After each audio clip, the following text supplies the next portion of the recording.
एक कहावत है कि सब कुछ गंवा के होश में आए तो क्या हुआ। हम झपकियाँ लेते रहे और वो हमारे आगे से ही हमारी मेवों भरी थाली झपट कर ले गए। नमस्कार, बेधड़क खबर देख रहे हैं आप। मैं हूं विमलेश शुक्ल।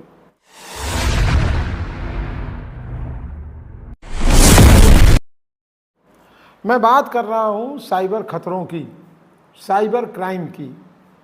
और इस साइबर क्राइम से सतर्क होकर के सरकार ने अब कई कदम उठाए हैं।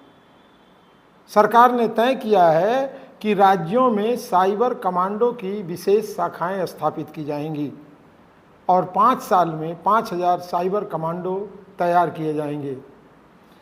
गृह मंत्रालय देश के लोगों का लाखों अरबों रुपया हड़पे जाने और हफ्ते भर में सैकड़ों विमानों को बम से मिली धमकियों के बाद इन साइबर खतरों के बीच सभी राज्यों को साइबर कमांडो की एक विशेष शाखा स्थापित करने को कहा है।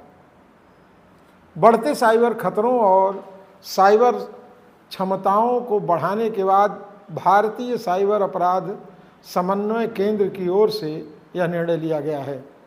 आपको बता दें कि बीते एक हफ्ते में भारतीय विमान कंपनियों को 170 से अधिक फर्जी बम रखने की धमकियां मिली, जो खैर खारिज हो गई और किसी तरह की कोई अप्रिय घटना तो नहीं हुई, लेकिन पूरा देश सदमे और सकते में था।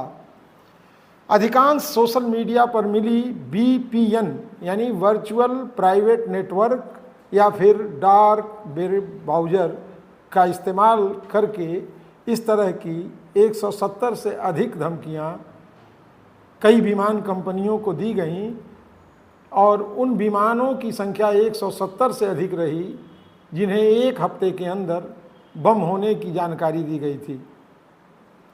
इन साइबर खतरों से निपटने के लिए गृह मंत्रालय ने एक पहल की है और ये पहल आने वाले दिनों में कितनी कामयाब होगी ये तो देखने की बात होगी। लेकिन मैं आपको बता दूं कि साइबर ठगों ने इस डिजिटल इंडिया के दावों को झूठा करते हुए पूरे देश में लाखों लोगों से अरबों खरबों रुपए की ठगी भी कर ली है और इनका कोई सुराग पुलिस अब तक लगा नहीं पाई है। ये साइबर ठग और ये धमकी देने वाले इतने शातिर दिमाग हैं कि इनको खोज पाना और इनके ठिकानों का पता लगा पाना किसी के लिए भी बड़ा कठिन काम है। और इस कठिन रास्ते से बाहर खड़े ये साइबर ठग इस तरह के हरकतें लगातार करते आ रहे हैं। गृह मंत्रालय 5 वर्षों में 5000 साइबर कमांडो तैयार करने की योजना में है और साइबर कमांडो विंग पुलिस संगठन विंग का अभिन्न अंग होगा, ऐसा सरकार कह रही है।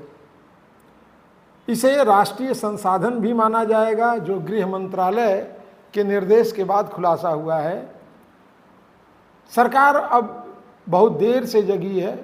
खतरे जब बढ़ने लगे, हालांकि खतरे कभी भी कुछ भी हो सकते हैं, ये फर्जी धमकियां जो 170 विमानों को दी गई, ये बड़ी कृपा रही ऊपर वाले की कि ये फर्जी निकली।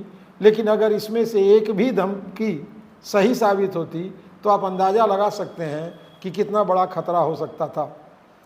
गनीमत ये है कि ये ठग केवल डराने, धमकाने और रुपया ऐंठने के ही काम में लगे हुए हैं। गोरखपुर से लेकर के नोएडा तक जो हमारे पास जानकारी है, इसमें सैकड़ों लोग ऐसे हैं जिनसे साइबर ठगों ने अरबों रुपया हड़प लिया, डरा कर, धमका कर या झूठी घुड़कियां और धमकियां दे करके।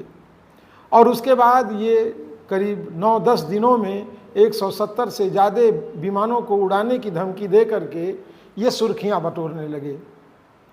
जब खतरे बढ़ने लगे तो सरकार भी सतर्क हुई और गृह मंत्रालय को ये कठोर निर्णय लेना पड़ा। हालांकि ये निर्णय बहुत सराहनीय और स्वागत योग्य है, क्योंकि देर से ही सही हम सही रास्ते पर तो आ गए। अब देखना ये होगा कि ये हमारे साइबर कमांडो कितनी सफलता के साथ इन फर्जी और गोरख धंधा करने वाले साइबर अपराधियों पर नकेल कस पाते हैं। हमारी इस खबर को अगर आप फेसबुक पे देख रहे हैं तो फॉलो करें, लाइक करें, कमेंट करें और यूट्यूब पे देख रहे हैं तो सब्सक्राइब करें। ये खबर आपको कैसी लगी हमें ज़रूर बताएं। और साइबर खतरों से निपटने के लिए अगर आपके पास भी कोई उपाय है तो हमें ज़रूर बताएं, हम आपके इस उपाय पर भी चर्चा करेंगे और आपके नाम के साथ बताएंगे। हो सकता है कि हम आपको स्टूडियो में भी बुलाएं और आपसे आपके उपायों को साझा करें। नमस्कार।